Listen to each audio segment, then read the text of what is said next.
Tomato, রসুন, পেঁয়াজ, আদা আর আলু কেটে নিয়েছি। এগুলোকে আমি দেখো খোসা ছাড়িয়ে পরিষ্কার করে রেখেছিলাম। এবারে আমি দিয়ে দেব এর মধ্যে একটু হলুদ,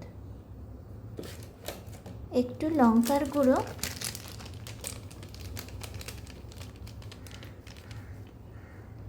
আর একটু নুন দিয়ে মেখে নেব।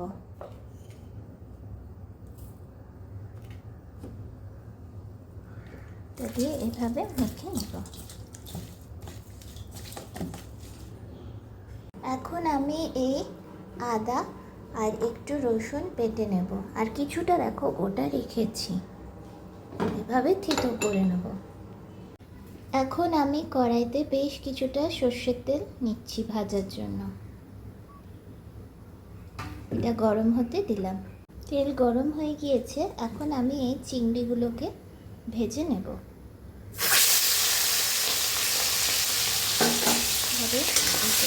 ভেজে নেব।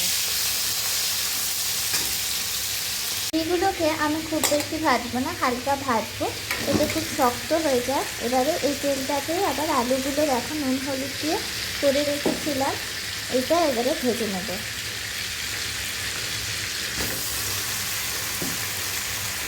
ভেজে নেব আস্তে আস্তে। হয়ে গিয়েছে, এখন আমি এই তেল গরমে একটু আদা রসুনের পেস্টটা দিয়ে দিলাম।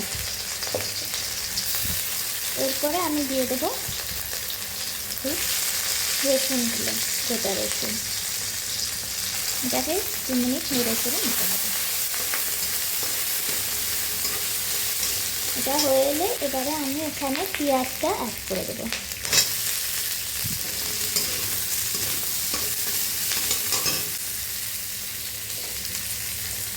পেঁয়াজটা 3-4 মিনিট ভেজে নেব। তো পেঁয়াজগুলো ভাজা ভাজা হয়ে এলে আমি টমেটোটা অ্যাড করে দেবো। এটাও 2-3 মিনিট একটু নরম করে নেব।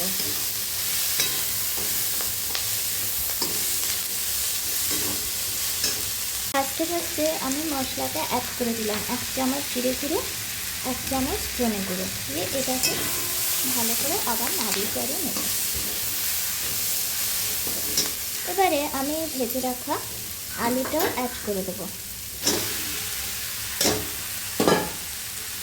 এটা দিয়ে কিছুক্ষণ নাড়িয়ে নেব, 2-3 মিনিট।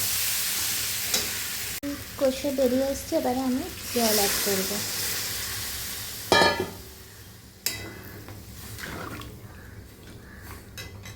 এর মধ্যে পরিমাণ মতো নুন দেব, আর একটু হলুদ গুঁড়ো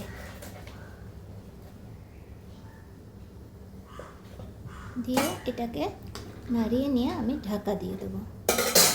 আলুটা সিদ্ধ হয়ে গেছে, কিছুক্ষণ পরে খুলে আমি তোমাদের দেখিয়ে দিই। একদম সিদ্ধ হয়ে গেছে। এবারে আমি চিংড়িটাকে অ্যাড করে আবার ঢাকা দিয়ে দেব। তো এই গরমে একটু টক দই অ্যাড করলাম, এতে কিন্তু কোনো রকমের টেস্টটা খারাপ হবে না। তাকে মিলিয়ে দিয়ে এবারে একটু ঢাকা দিয়ে দেবো।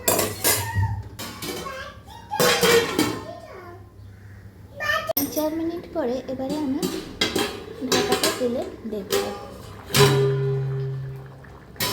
দেখো কত সুন্দর কালার হয়েছে।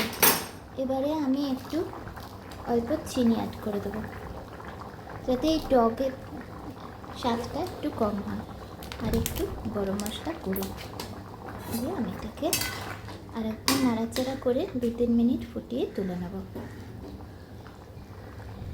ফাইনালি দেখো আমার চিংড়ির কারি একদম রেডি হয়ে গেছে। খুব সুন্দর এটা টেস্ট হয়।